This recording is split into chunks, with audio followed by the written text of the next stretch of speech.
بسم اللہ الرحمن الرحیم۔ السلام علیکم دوستو، آج ہماری حضرت موسیٰ علیہ السلام کی کہانی کا دوسرا حصہ ہے، جس کا نام ہے محل میں پرورش۔ حضرت موسیٰ علیہ السلام نے فرعون کے محل میں پرورش پائی تھی۔ اس سے پہلے اگر آپ چینل پر نئے ہیں تو چینل کو سبسکرائب کر دیں اور بیل آئیکن کو پریس کر دیں تاکہ مزید ایسی ویڈیوز آپ کو دیکھنے کو ملیں۔ اس زمانے میں جس طرح تمام عرب میں بڑے گھرانوں کے لوگ اپنے بچوں کو بچپن کی عمر میں دائیوں کے سپرد کر دیتے تھے، جب حضرت موسیٰ کی پرورش کا سوال پیدا ہوا، فرعون کی بیوی حضرت آسیہ نے حکم دیا کہ شاہی محل کی تمام اناؤں کو بلایا جائے اور باری باری کوشش کی جائے، مگر حضرت موسیٰ نے کسی کا دودھ نہ پیا۔ حضرت موسیٰ علیہ السلام کی بہن کسی طریقے سے محل میں آ گئی۔ اس نے جب یہ ماجرا دیکھا تو فرعون کی بیوی سے عرض کیا کہ میں ایک ایسے گھرانے کا پتہ بتا سکتی ہوں جہاں اس بچے کی پرورش بڑے اچھے طریقے سے ہو سکتی ہے۔ وہاں اسے بڑی آسانی سے دودھ پلایا جا سکتا ہے اور بڑی محبت اور شفقت سے اس کی پرورش ہوگی۔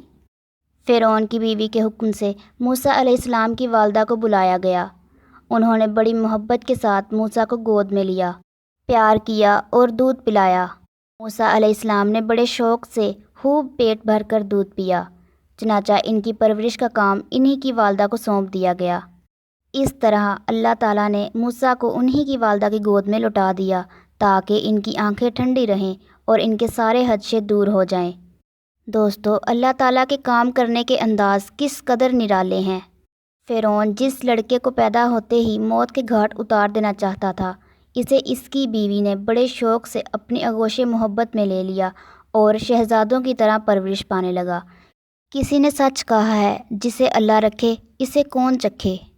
یہ انتظام حضرت موسیٰ کے لیے بڑا فائدہ مند ثابت ہوا۔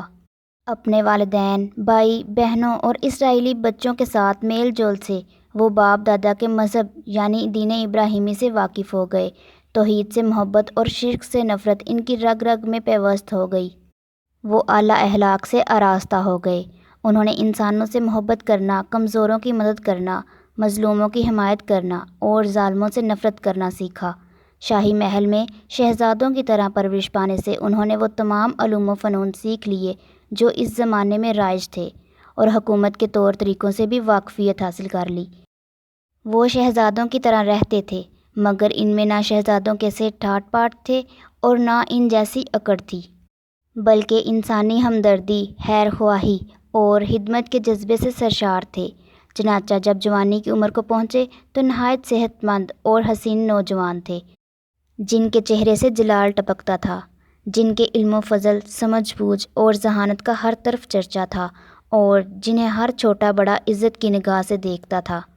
حضرت موسیٰ علیہ السلام اکثر جشن کے علاقے میں جاتے جہاں بنی اسرائیل کی بستیاں تھیں۔ وہ اپنی آنکھوں سے دیکھتے کہ حکومت کے عہدیدار اسرائیلیوں کے ساتھ کس قدر ظلم کا برتاؤ کرتے ہیں۔ ان کا قصور کیا تھا؟ یہ کہ وہ فرعون کی خدائی کو نہیں مانتے تھے، بلکہ اللہ تعالیٰ کے سوا اور کسی کو عبادت کے لائق نہ سمجھتے تھے۔ ان کا دوسرا قصور یہ تھا کہ فرعونیوں کے خیال میں وہ مصر کی سرزمین کے فرزند نہ تھے، اگرچہ وہ وہیں پیدا ہوئے اور وہیں پلے اور بڑے تھے۔ اپنی قوم کے لوگوں کو بلا وجہ ظلم کی چکی میں پستا دیکھ کر حضرت موسیٰ علیہ السلام کا دل اندر ہی اندر کڑتا، مگر کھل کر اس کے خلاف آواز اٹھانا مناسب نہ سمجھتے۔ البتہ اسرائیلیوں پر محنت و مشقت کے بوجھ کو ہلکا کرنے کے لیے وہ مختلف تدبیریں اختیار کرتے رہتے تھے۔ انہوں نے حکومت کے عہدیداروں کو سمجھایا کہ لگاتار کام کرتے رہنے کی وجہ سے یہ لوگ کمزور ہو جائیں گے اور ان کی صحت خراب ہو جائے گی اور کارکردگی گھٹ جائے گی، جس سے حکومت کو نقصان ہوگا۔ انہیں ہفتے میں ایک روز کی چھٹی دی جائے تاکہ آرام کر کے وہ اپنی قوت بحال کر سکیں اور ان کی تندرستی قائم رہے۔ اپنی خودداد ذہانت سے کام لے کر انہوں نے بہت سے ایسے کام کیے جن کی وجہ سے ملک بھر میں ان کی نیک نامی پھیل گئی۔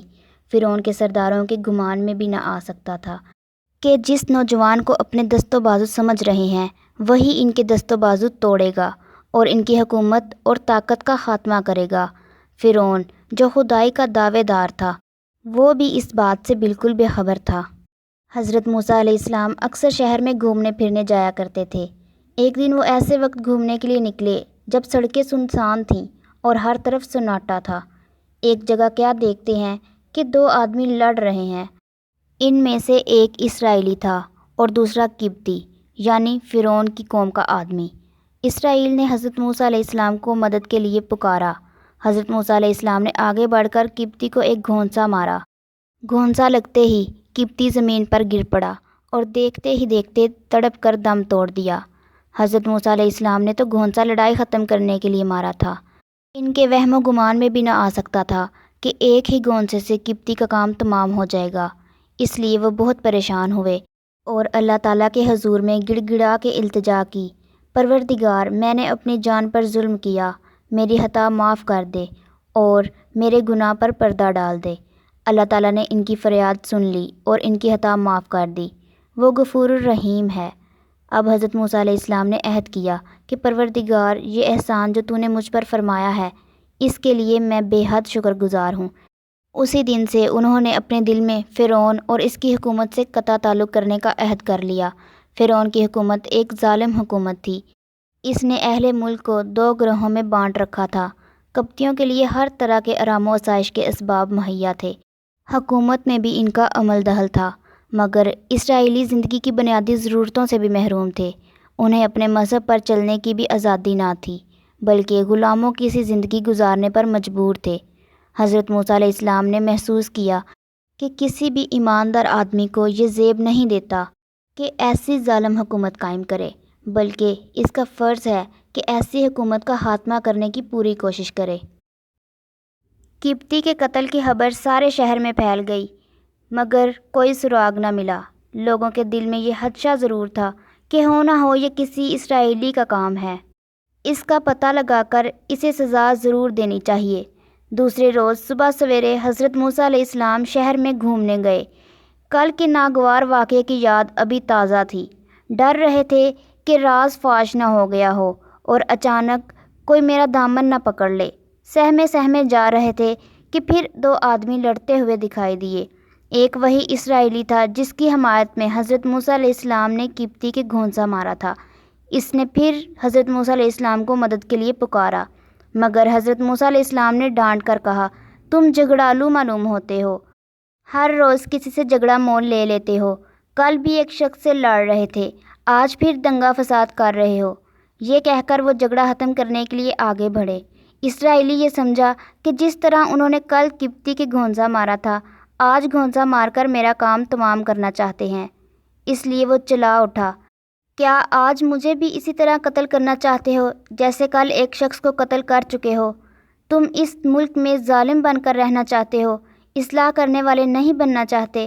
مثل مشہور ہے کہ نکلی ہونٹوں سے چڑی کوٹھوں۔ اس اسرائیلی کی زبان سے ان الفاظ کا نکلنا تھا کہ حکومت کو خبر پہنچ گئی کہ قبطی کے قاتل حضرت موسیٰ علیہ السلام ہیں۔ بس پھر کیا تھا، ان کو گرفتار کر کے ان پر قتل کا مقدمہ چلانے کا فیصلہ ہو گیا، مگر اس سے پہلے کہ کوئی افسر حضرت موسیٰ علیہ السلام کو گرفتار کرنے کے لیے پہنچے، حضرت موسیٰ علیہ السلام کے ایک خیر خواہ نے انہیں اطلاع دے دی کہ تمہاری گرفتاری اور قتل کے مشورے ہو رہے ہیں، جان کی خیر چاہتے ہو تو فوراً یہاں سے نکل جاؤ، میں تمہارا سچا خیر خواہ ہوں، میرے مشورے پر عمل کرو ورنہ پچھتاؤ گے۔